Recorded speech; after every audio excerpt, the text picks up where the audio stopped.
guys, in this video, I want to share with you about emotions and why is it so crucial to have emotional mastery. So using NJ as an example, everybody know that, okay, right now we have a bearish market structure right over here. So of course, we broke market structure here. We expected some kind of buys maybe here, right? So can you see the story being formed? Okay, this is nothing too fanciful, right? We broke structure here. We expected buys from here. So in fact, we can expect this to happen. But given the current structure, we expect a temporary sells.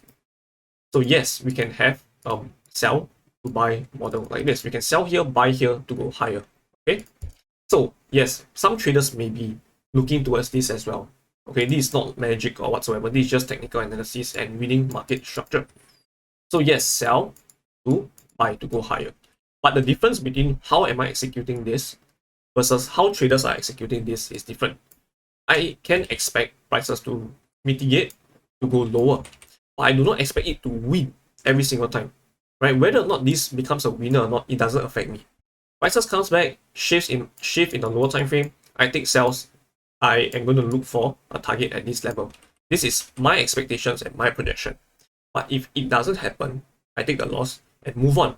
And why am I able to just take the loss and move on? It's because I have another trading plan. If prices mitigates, shift, fail to make a lower low, right? Fail to clear this, which is my take profit area, and breaks higher, I have a plan to get in. And where am I going to get involved? Here. And this is why it doesn't matter if I take a win or loss, because I have another plan if this fails. If this fails, it simply tells you that markets wants to go higher.